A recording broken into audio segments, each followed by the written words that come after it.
what else do we have? Let's look. Did you just ask that question? I think so. I see a pretty good one. It's from Jay Bay. He says, "Can you ever get stuck in the astral plane?" I read some stories on Google that this little cord thing coming out of the stomach that connects them back to their body breaks or disappears. Okay, look. If you're looking at it from a fear-based perspective, you know, it's rational. I see. If it breaks or disappears, how are you going to get back? Apparently, I don't even have a cord. I haven't seen my cord. I've seen other people's cords, but I haven't seen my cord. And I have been stuck in the astral realm before, you know, but that's because I got to the point where I wanted to expand my astral time. Most people can only astral project for like 30 minutes. No, that's way too long for most people. 30 seconds, I meant to say. You know, they look up, they go to run out the door, and then they're back in their body.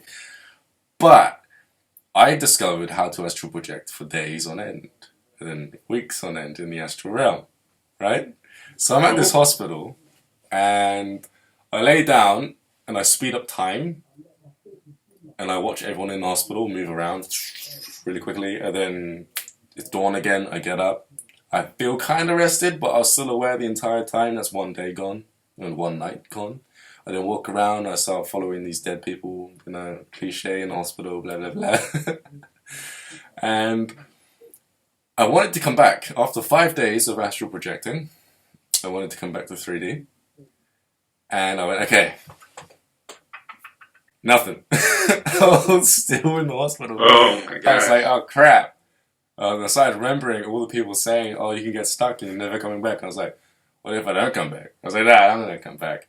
You know, because when I stayed there for a longer period of time, in the astral realm, I psychologically, I was thinking all of the things that would stop me naturally from projecting for such a long duration of time. And I got rid of them, so they weren't there anymore. So, you know, because most people have they start thinking about their body and they go back to their body. But what if you don't think about your body? You know, I started experimenting. Oh, this is really cool. You're going to love this. It's so cool if you can do this as well. Basically, when you go to sleep into a dream, you forget you're dreaming, right? Uh-huh. You forget where you came from and everything, right? So what I learned from lucid dreaming was I learned how to get this memory of this point of space, this bedroom, and get rid of it when I astral project, so that I don't know where to go back to, you know? I don't know where I came from. So I'd astral project and I'd forget where I came from on the way whilst I was astral projecting. It was like a deliberate breakthrough where you start to forget your memories. And I started to pluck out memories of where I came from on purpose so that I can astral project for longer periods of time. And that's why I couldn't come back. Because I went to come back and I was like, you know, I set the intention, okay, I came from somewhere, just don't remember where you came from. I was like, wow. Okay. So I was in the astral realm, I was in the, you know, the hospital, and I was like, time to go back. I was like, wait a second.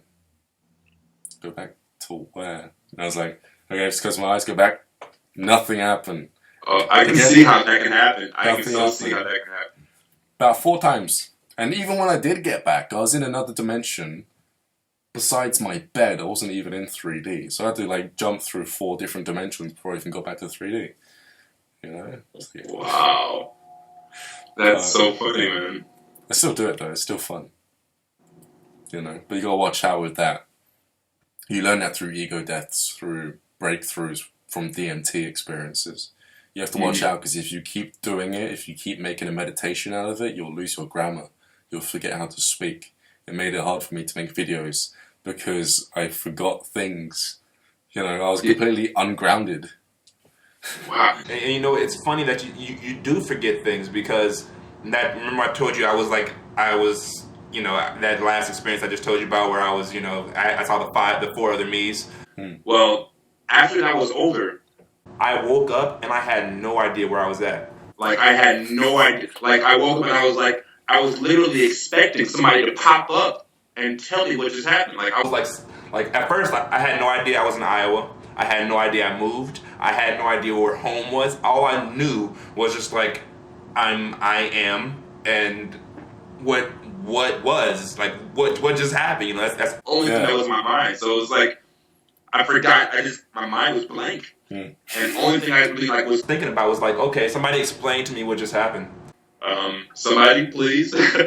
So that's crazy, man. The worst thing is when you wake up next to someone after an experience like that. You're like, who's that? Who are you? Like, you know, you're looking in the face like, who are you?